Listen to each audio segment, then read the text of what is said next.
एल्यूजन। Allusion, allusion बोलते हैं इसको, अल्यूजन आप प्रोनाउंसिएशन देख सकते हैं। It is a reference to something else, basically a reference to something else. यानी कोई भी लिटरेरी वर्क आप देख रहे हो, इसमें कोई एक ऐसी चीज़ आ जाती है जो किसी और वर्क को रेफ़र करती है, तो हम उसको एल्यूजन बोलते हैं। जैसे it is when a writer mention some other work और refers to an earlier part of the current work. ये दो तरह के हैं एल्यूजन।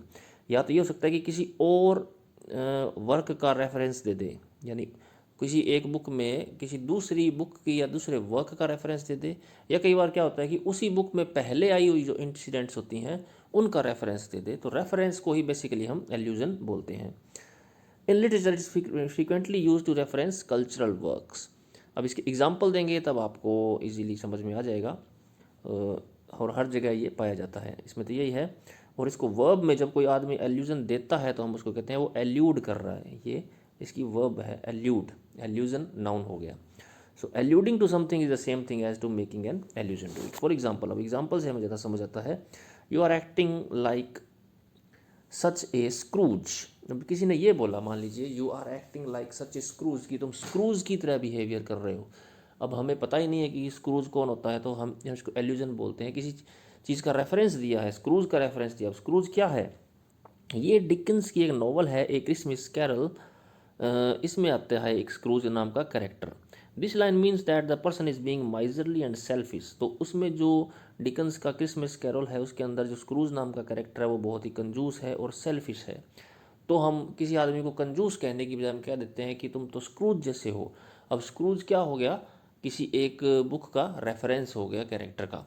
तो इसको हम बोलते हैं कि यहाँ पे कौन सी डिवाइस यूज़ की है? एल्यूजन यूज़ किया है, just like the character Scrooge from the story. Okay, so here the writer is using a literary device called allusion because he is alluding to Charles Dickens' work A Christmas Carol and alluding a character that is Mr. Scrooge, who is famous for his miserliness and selfishness.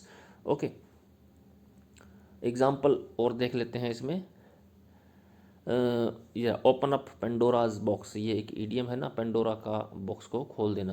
तो ये भी एक एल्यूजन है Greek story को। Pandora की एक story है, जो फर्स्ट वुमन थी वो accidentally released evil into the world, जिसने एक्सीडेंटली यानी अचानक बिना जानबूझ करके दुनिया के अंदर वो मुसीबतें ले आई, ईविल से ले आई, दुष्ट आत्माएं दुष्ट चीज़ें लेके आ गई। तो कोई आदमी जो मुसीबतें खड़ी कर देता है तो हम कहते हैं इसने पेंडोराज बॉक्स खोल दिया है। पेंडोरा एल्यूजन है, ये किसी और वर्क का एल्यूजन है। ओके, तो ये हैं हमारे एल्यूजन के एग्जाम्पल्स थोड़े और।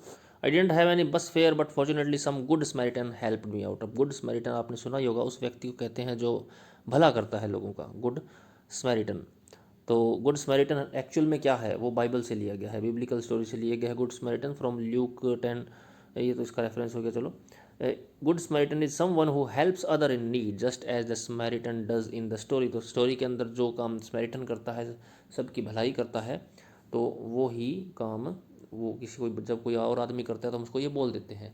हिंदी में हम एल्यूजन देते हैं ना रामायण महाभारत का बहुत बार, जैसे हमें अपनी लक्ष्मण रेखा पार नहीं करनी चाहिए। अब कोई और आदमी होगा जिसने रामायण कभी पढ़ी नहीं हो, तो वो तो समझ नहीं पाएगा कि लक्ष्मण रेखा क्या, तो उसको रामायण के अंदर जाना पड़ेगा। हम उसको बताएंगे कि रामायण में एक पात्र है लक्ष्मण, जिन्होंने सीता की रक्षा के लिए एक रेखा खींची थी। सीता को कहा था कि आप पार मत करना इसको, वरना आप मुसीबतों में घिर जाओगे। तो अब लक्ष्मण रेखा इतना कॉमन हो गया है हमारी लैंग्वेज में कि हम सीधा कुछ नहीं कहते, हम ये कहते हैं कि बस लक्ष्मण रेखा पार मत करो। इसका मतलब अपनी सीमाओं को पार मत करो।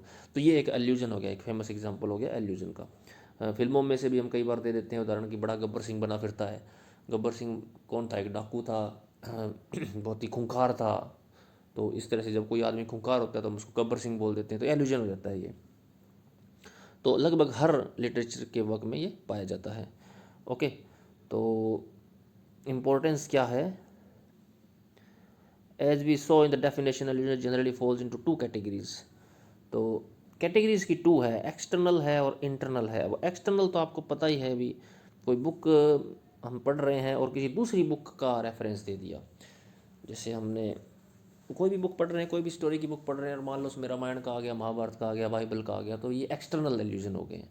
कई बार क्या होता है कि एक बुक होती है, उसमें पहले किसी इंसिडेंट का वर्णन किया जाता है और दूसरे पार्ट में उस बुक के आगे जा करके इस इंसिडेंट का रेफरेंस दे दिया जाता है, तो ये इंटरनली हो गया, यानी उसी बुक में से ही दिया गया, तो ये इंटरनल एल्यूजन हो गया। Okay,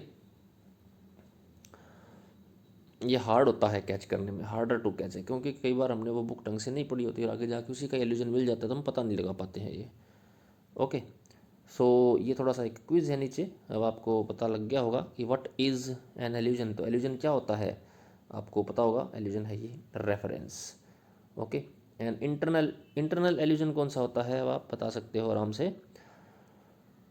Author cleverly hides no, only a special group of people would get, happens immediately after another religion, refers to something within the current document। ये है इसका, refers to something within the current document।